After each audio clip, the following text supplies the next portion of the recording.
Lag Baomer is the anniversary passing day of celebration of Rashbi. There is a discussion amongst all the Rishonim Nachrenim about the whole meaning of Lag Baomer. There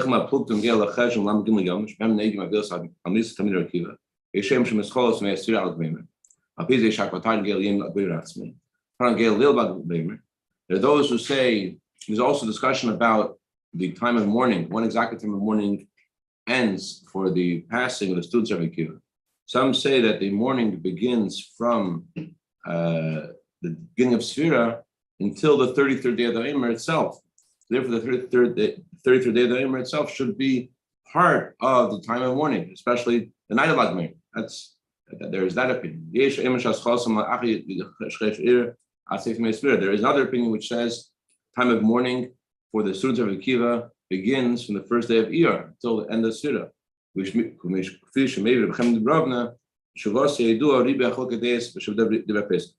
As the great Chassid of Nechemia and Ravna and Alter Rebbe in the Alter B'Shulchan Aruch, there's a section there from him discussing different various halachas that we don't have in the Alter Rebbe. So he brings many opinions about when the time of mourning begins, when it ends. And according to the second opinion, Lag Baomer is well within the time of mourning. But the conclusion is,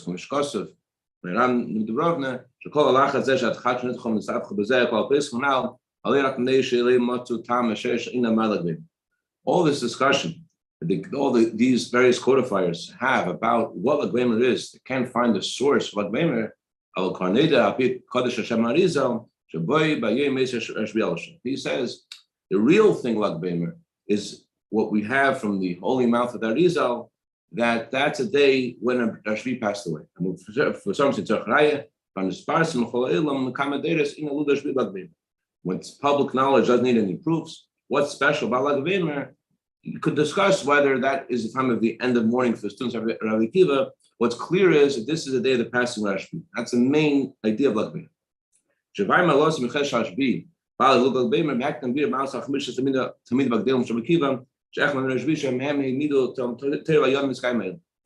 explain the unique virtue of Rashbi, whose anniversary of passing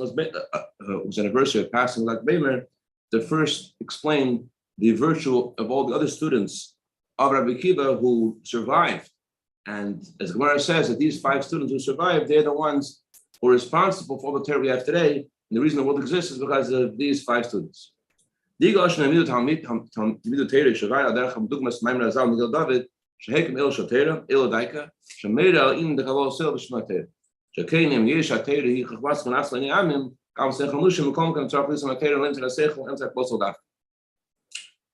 that the Gemara uses about these 5 students is that Hemidu Torah. Hemidu Torah doesn't mean that they studied Torah or that they publicized Torah. Rather, Hemidu Torah means literally they caused the Torah to stand or to be permanent. So this is connected to what the Gemara says about David HaMelech. It says about David HaMelech raised the yoke of Torah. The yoke of Torah means the Kabbalah Sel. Although Torah is the wisdom of Hashem, not just the wisdom of Hashem, it's a wisdom that even non-Jews, even the human mind can see how wise it is. Nevertheless, the approach to the study of Torah is not supposed to be just an intellectual exercise. Rather, the approach has to do with Kabbalah Sel. They're trying to accept the words of Hashem. So when it says that students of Akiva Hemidu Torah, they cause the Torah to stand, it's the same as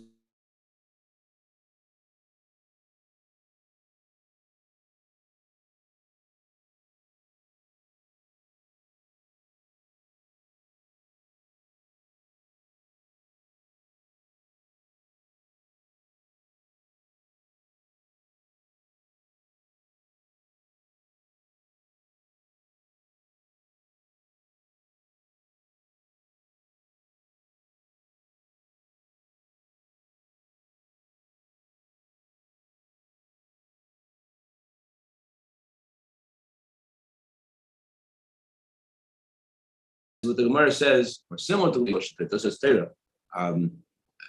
I think that if you're talking about raising up the Torah, then if the Torah is being raised up, so then it's being raised up above us. Maybe that's why it's connected to the idea of Kabbalah Sil. I don't know. There was a chassid Rebbe Rashab. He told Rebbe Rashab that he was very happy because his son learned the whole Tanya. Rebbe Rashab said, "Yeah, but what did Tanya teach him? He learned the whole time. What did Tanya teach him? Hamidu Torah means they raised up the Torah so that the Torah is on this pedestal that we are subservient to. Maybe that's why this connected to what David did. Hey, huh? It's in the bookshelf. It's in the bookshelf, right? So the Hamidu Torah means that it's not in the bookshelf, that they raise it above us, that we feel deference and respect.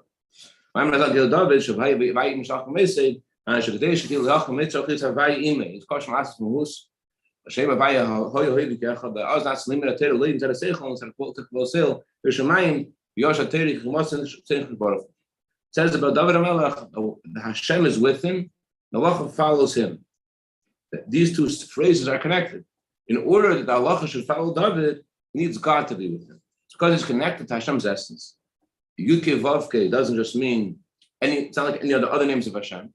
Yuke Vavke denotes how Hashem is above time. As Isaiah says, Yuke Vavke is connected to Hashem was, is, and will be all at the same time. Yuke Vavke is connected to Hashem's transcendence, and not just to his transcendence, but Yuke Vavke is Shema Etzem, same in the essence of Hashem. So Yuke Vavke, when it says that Yuke Vavke is with David, it means David connected to God's essence. Because he's connected to God's essence, that's why halacha follows him. It's not because he's smarter. Rather, the reason the halacha follows him is because of his Kabbalah sale, because of his connection to Hashem. It's very similar to what the Gemara says about Shami Hill. Why, even though Beisham was smarter than Hillel, the majority followed Hillel. But because it was obvious that Beisham was smarter, no one knew what to do, because it seemed that it was the natural pick of who would get it better, who would understand it better, would be Beisham. Therefore, they needed a voice to come up from heaven to say, because Beis Hillel, who had more, because they were more, the words of Lechem Aluvin, they had more of a better character, they were more shameful, they were more in touch with their neshamas.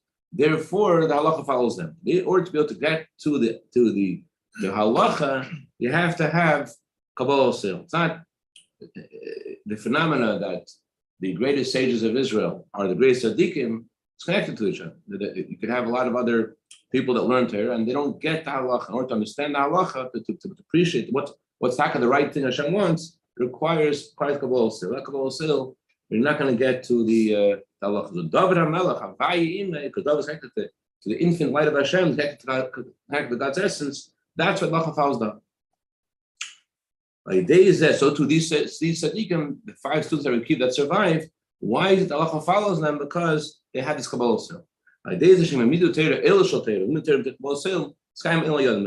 they raised up the Torah. They brought us the yoke of Torah. To study Torah with this approach of acceptance of Hashem, that's why the world exists. In other words, it's specifically this ingredient in Torah, this Kabbalah sil, that allows the world to exist. Why? Why can the world not exist without Kabbalah sil?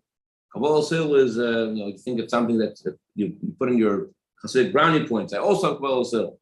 The questions people ask about shidduchim are getting more and more sophisticated.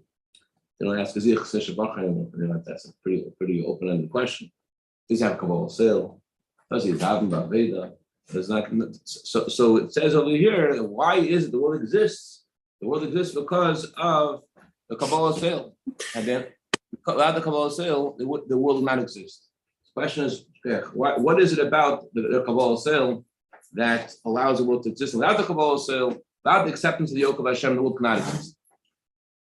Line 23 over here. Amar Chazal. Kutsu brichu stakal b'raisa b'romo. Barnash stakal b'raisa v'kaimo.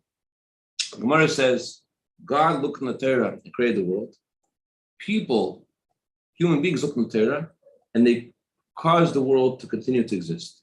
Hainu. Shekima oilam tali b'Torah. The existence of the world depends on Torah.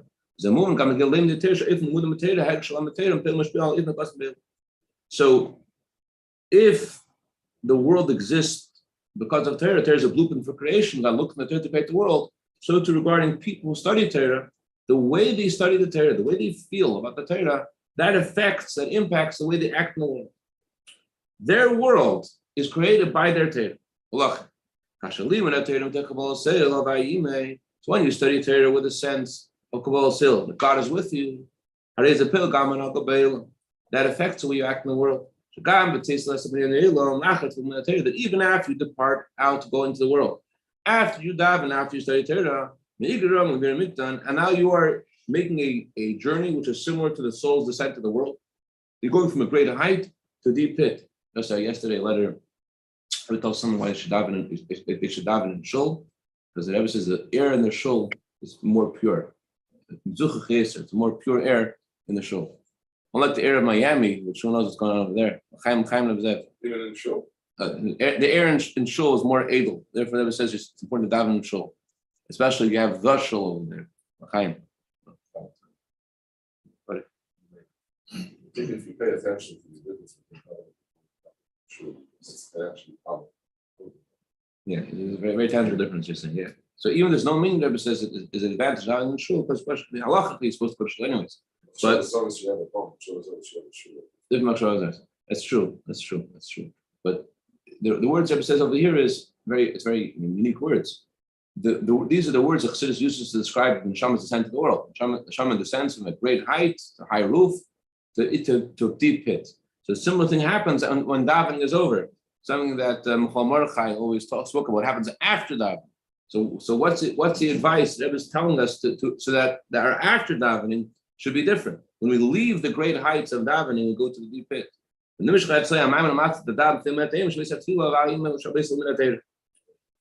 you study Torah with the sense of Kabbalah Sel, acceptance of the yoke of Hashem, that creates your world. Just like the Torah is the blueprint for creation, so that you study Torah with that sense of Kabbalah Sel, that brings your moments with Hashem when you're conscious of the one before whom you stand while you're davening.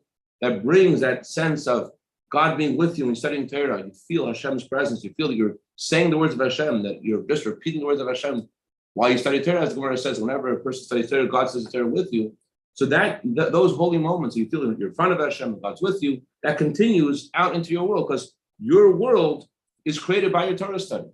So just like the world at large was created by the Torah, so too our Torah study affects our own world, how we live in the world. This is especially relevant to studying the inner dimension of Torah. What's the main difference between studying the real parts of Torah and studying the inner dimension of Torah?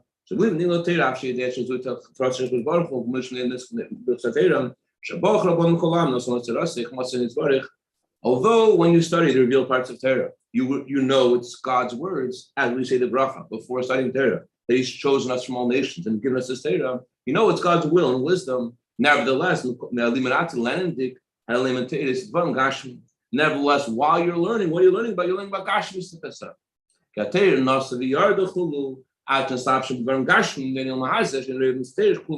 As Alta writes in chapter 4 in Tanya, and the neshama originates, yes, from the wisdom and will of Hashem, but from there it travels until it gets vested in physical things.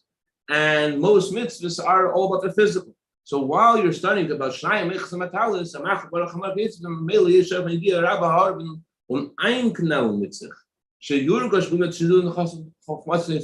you need to really work and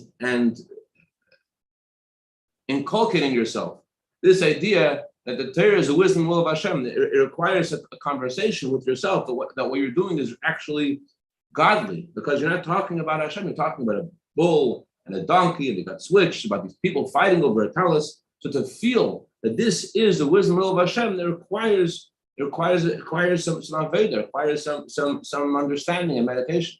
It's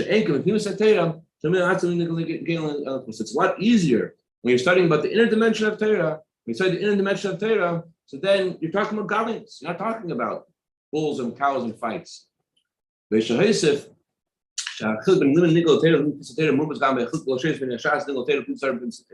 difference between Nigla and Pnimius, the inner parts of Torah and the real parts of Torah, you could see also by the different ways the Gemara introduces teachings, the way the Zohar introduces teachings.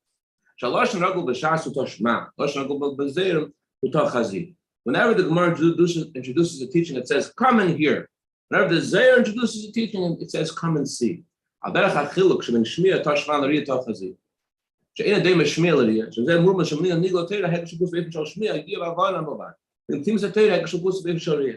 When you study the revealed parts of Torah, so the godliness that's there in the Torah is something that you hear about. It's not something which is vivid, like something you see with your eyes. You can't compare hearing about something to seeing it. So when you're studying the revealed parts of Torah, yeah, you're aware and there's a discussion. Yeah, this is really from Hashem. But that's not what the context is. That's not where you are. You're discussing a bull and a donkey.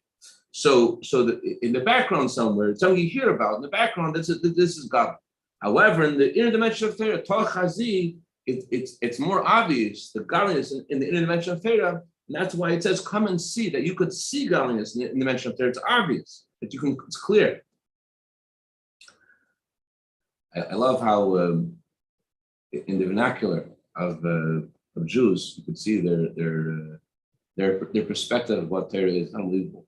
But when an Ashkenazic person comes to a shul and misses Grace of Torah, what does he say? He says, did they do Kriya yet? What do the Persians say? Did you see Torah yet? So I thought it was just a way of speaking. Do you see Torah yet? Whatever. But this guy came in the show once, he's late. He says, did you see Torah yet? And the Torah was still out, but it was closed. It was about after by Ugo would see him. He says, can I see it for a second? And he opens up the Torah. I want to see the Torah. So that's a different perspective of what Torah is. How do it's something you hear about? That's why we will have to first. What? Maybe that's why we will have to first. I don't get to see it. Everyone has to go. It's fine if we will have to first.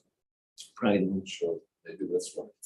Get to see it first. It's a lot more amun. So for them, this idea of seeing godliness vividly is more natural. So it's unbelievable. Listen to the next paragraph of here. It's unbelievable.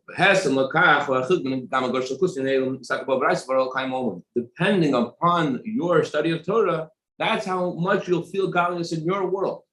If you only study the revealed parts of Torah, remember, God created the world through Torah. So to the Zohar says, when you study Torah, it causes your world to exist. So your study of Torah affects your world. But when you study just the revealed parts of Torah, without Chassidus, so what you feel is the world. You feel Hashem. You feel Hashem more about Hashem as someone that you hear about. You hear and you know, you understand that the world is also permeated by godliness. But we don't see it. Only through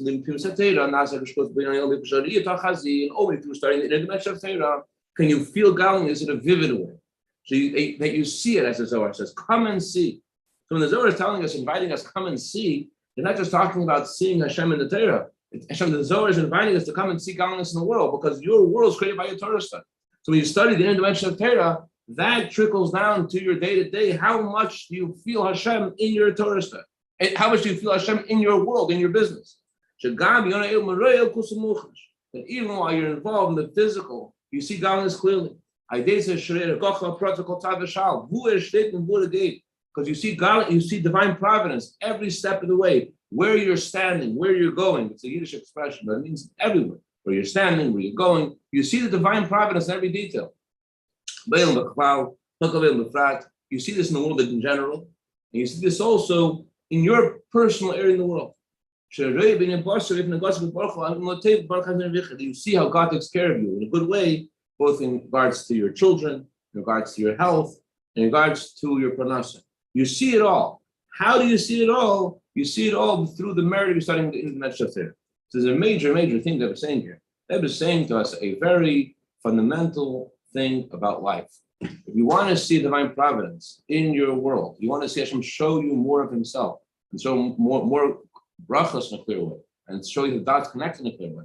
It has to do with spending time studying in the dimension of Torah. Just as God creates the world through Torah, so to your world emerges from your approach to Torah. So just like the students of Hashem Yochai, it's these students who had the yoke of Hashem that caused them to change the world, that caused the world to exist. So, as we'll see in a second what that means, so to in our own world, what caused our world to be a place that we feel Hashem's presence in it, and we see divine providence, and God shows us how He takes care of us at every step of the way. what allows us what opens the window to that reality is studying in the Medrash Torah. When you think of better advertisement, why should I want to see this? Unbelievable. So you learn to see this, so your whole world changes. Please move on. So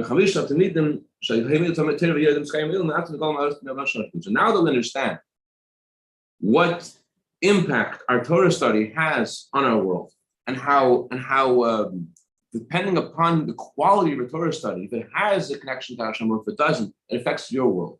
Now we understand why among the 5 students that remained alive of Rabbi Akiva's students, the main one was Rashbi. What's the main thing about Rashbi? The main novelty of Rashbi is that he's taught the inner dimension of Torah. He learned the Chai, the tree of life. For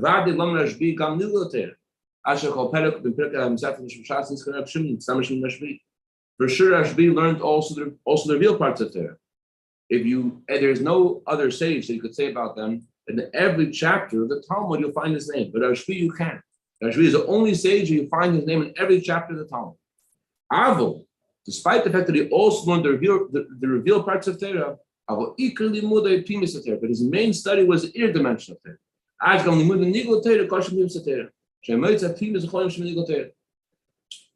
But even in his nigla, even in his revealed parts of Torah, you could see how it's connected to the inner dimension of Torah. You would find the inner meaning of things even in the revealed parts of Torah.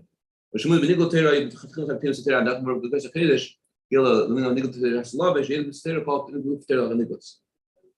possible that his whole approach to understanding the real parts of Torah is similar to how the author mentions we will study various parts of Torah when Mashiach will come. The author says that Mashiach will come, we won't forget the Torah anymore. We won't forget the whole concept of forgetting is something that's introduced by the animal soul. The author says the animal soul is what causes us to forget things. I've actually said that you could see how the Alter Rebbe knew about something psychologists only discovered last century about mental blocks and about denial. And the Alter Rebbe says that when Mashiach will come, there won't be any forgetfulness. Why? Because forgetfulness comes from the animal soul, comes from things the animal soul isn't comfortable with. You you reject. So in that discussion, the Alter Rebbe says that when Mashiach will come, either we will know about the real parts of Torah by first learning it once and then we won't forget it. Or he said we'll understand the real parts of Torah the same way that Avraham Avinu did. How did Avraham Avinu know the real parts of Torah? Avraham Avinu learned the inner dimension of Torah. So if it's Tzira, Rabbi Avraham Avinu learned the inner dimension of Torah. And from the inner dimension of Torah, that's Avraham Avinu knew about the real parts of Torah. In a similar way, we will know the real parts of Torah. Mashiach will come by studying the inner dimension of Torah. That's one option of how Rabbi Shimon Yochai possibly also knew the real parts of Torah. He knew it from the inner dimension of Torah. But Rabbi Shimon Yochai, his manner of studying all parts of Torah was focused on the inside. There's a few examples. There's 3 arguments between Rabbi Shimon Yochai and Rabbi Yehuda. Rabbi Yehuda was the one who praised the Romans. He said the Romans built bathhouses, the Romans built bridges, the Romans made marketplaces. Rabbi Shimon Yochai says whatever they did for themselves. Why are you praising them? So the Gemara says that that's why Shimon Yochai had to hide because someone gave him a government. But this idea of you look at the inside and the outside, Yehuda says look at the facts. They built the marketplaces. Shimon says look at the inside. Why did they do it? That discussion affects many other discussions. Shimon Yochai says, for example, on Shabbos, are you allowed to walk on the grass on Shabbos? According to Rabbi Shimon, you can. You might cause some grass to get rooted from the floor, from the ground. The Melachos Shabbos is there. The Torah only forbids us from things that are done intentionally with thought. Rabbi Yehuda says no. As long as the action is done, it's a problem. Rabbi Yehuda looks at the shell. Rabbi Shimon says, I don't look at the shell. I look at the substance and the purpose and the goal, the interest the person has, what they're doing. So the argument of chametz and Pesach is the mitzvah of chametz and Pesach. Chametz is mitzvah to pulverize it and scatter it to the wind, or if you have to burn it. Rabbi Yehuda says you have to burn it. Shimon says as long as it's just a shell of chametz, just a lousy crumb of bread, you pulverize it, you scatter it in the wind, it's already done. Shimon will focus on the inside of things. Or when Mashiach will come, will there be wild animals when Mashiach comes? You could say there'll be tigers and lions when Mashiach will come. When the Yehuda says you can't. The Yehuda says Mashiach will come. Hashem says in the Torah, the Yehuda says everything will be gone from the world physically. There won't be any lions and tigers. Shimon Yochai says they'll be there, just the sheep and the tigers will act in the same way. The tigers won't act like tigers anymore. So also, regarding all in Yanim, Shimon Yochai, he points the inner meaning of things, not the outer shell of everything, or even the way he says that I'm able to exempt the whole world from judgment. How can I exempt the whole world from judgment?